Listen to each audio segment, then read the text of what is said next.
नमस्कार, मैं हूं सुमित कुमार दुबे और आप देख रहे हैं न्यूज नेशन डिजिटल। 16 फरवरी 2019 का दिन था। एक गैंगस्टर को हत्या के मामले में जिला अदालत में पेशी के लिए लाया गया। वहीं पर एक लड़की शादी के जोड़े में मौजूद थी। पेशी खत्म हुई तो वकील ने एक हलफनामा पेश किया। गैंगस्टर ने उस पर दस्तखत किए और उस लड़की को अंगूठी पहना दी। इस तरह दोनों की सगाई हो गई। यह घटना किसी फिल्मी सीन जैसी लगती है, लेकिन है असली। जिस गैंगस्टर ने कोर्ट परिसर में सगाई की थी वो था अनिल दुजाना। वही गैंगस्टर जिसका यूपी एसटीएफ ने गुरुवार को मेरठ में एनकाउंटर कर दिया। अनिल दुजाना को वेस्टर्न यूपी का छोटा शकील कहा जाता था। उसके ऊपर 64 केस दर्ज थे, जिनमें हत्या के 18 मामले थे। अनिल दुजाना की शादी पूजा नाम की लड़की से हुई थी। इस शादी की कहानी भी बड़ी दिलचस्प है। पूजा के पिता लीलू का बागपत के रहने वाले राजकुमार के साथ 40 बीघा जमीन को लेकर झगड़ा चल रहा था।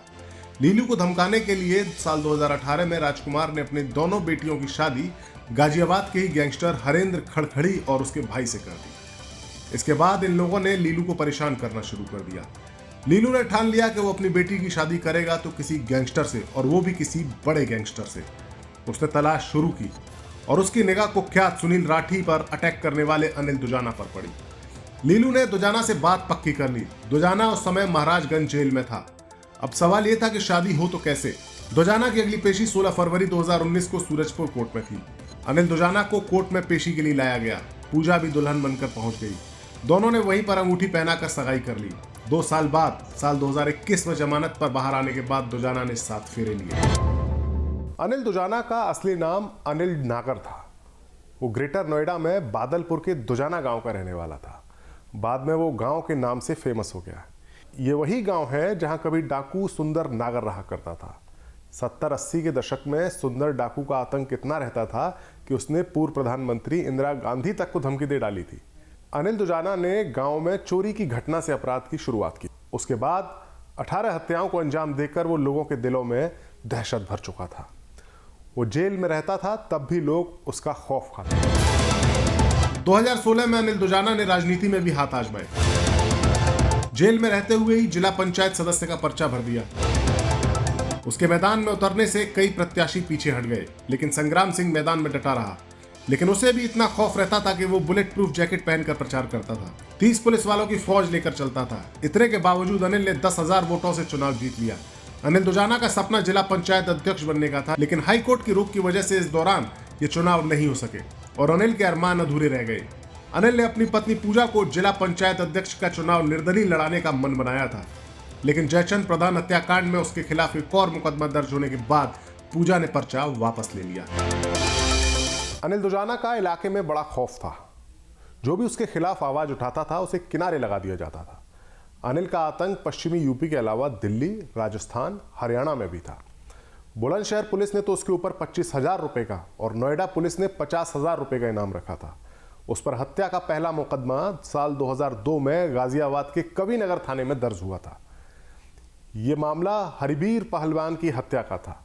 गाजियाबाद में ही अनिल दुजाना और उसके गैंग ने ऐसा कारनामा किया था जिसके चर्चे आज तक होते हैं। कहा जाता है कि पश्चिमी यूपी में गैंग वॉर की शुरुआत महेंद्र फौजी और सतबीर गुर्जर के जमाने से हुई थी। उसके बाद सुंदर भाटी और नरेश भाटी के बीच गैंग वॉर होने लगी।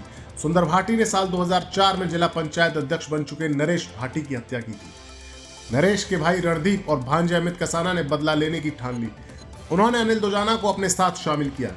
नवंबर 2011 में साहिबाबाद के भोकुरा में सुंदर भाटी के साले की शादी थी। रणदीप, अनिल दुजाना और कसाना वहां पहुंच गए और AK-47 से गोलियां बरसाई। इस फायरिंग में 3 लोग मारे गए, लेकिन सुंदर भाटी बच निकला। अनिल दुजाना अपनी दुश्मनी के चलते अपने बड़े भाई तक को गंवा चुका था। दुजाना की गैंगस्टर सुंदर भाटी से रंजिश रहती थी। दोनों सरकारी ठेकों, सरिया की चोरी और टोल टैक्स के ठेकों को लेकर आपस में भिड़ते रहते थे। इस दुश्मनी में कई जानें भी गईं। ट्रिपल मर्डर के अलावा इस मामले में अनिल दुजाना जनवरी 2012 में पकड़ा गया। जनवरी 2014 में सुंदर भाटी गैंग ने उसके घर पर हमला किया। गोलीबारी में दुजाना के भाई जय भगवान की मौत हो गई। उसके पिता ने सुंदर भाटी समेत 8 लोगों को नामजद कराया था। इसके बाद दुजाना गैंग ने सुंदर के गुर्गे राहुल की हत्या कर दी। दुजाना को सुंदर भाटी से जान का खतरा रहता था, इसीलिए पुलिस दुजाना को बुलेट प्रूफ जैकेट पहनाकर पेशी के लिए कोर्ट में लेकर गई। अनिल दुजाना कई सालों से जेल में बंद था। जनवरी 2021 में वो जमानत पर बाहर आया था। उसके बाद से ही फरारी काट रहा था। जेल से बाहर आते ही उसने जयचंद प्रधान की हत्या के मामले में उसकी पत्नी और गवाह को धमकी दी। इस पर पुलिस ने पिछले हफ्ते उसके खिलाफ 2 मुकदमे दर्ज किए। अनिल दुजाना यूपी के टॉप बदमाशों में शामिल था। कुछ वक्त पहले तक सीएम ऑफिस से यूपी के टॉप 65 माफियाओं की लिस्ट निकाली गई थी। इसमें अनिल दुजाना का भी नाम था। अनिल दुजाना बादलपुर कोतवाली का स्ट्रीट शीटर था। उस पर एनएसए और गैंगस्टर एक्ट भी लग चुका था। कई थानों में उसके खिलाफ रंगदारी, लूट, हत्या और अपहरण के 64 मुकदमे दर्ज थे। वो ठेके पर हत्याएं करवाता था। गुरुवार को यूपी एसटीएफ ने अनिल दुजाना को मेरठ के गंग नहर के पास एनकाउंटर में मार गिराया।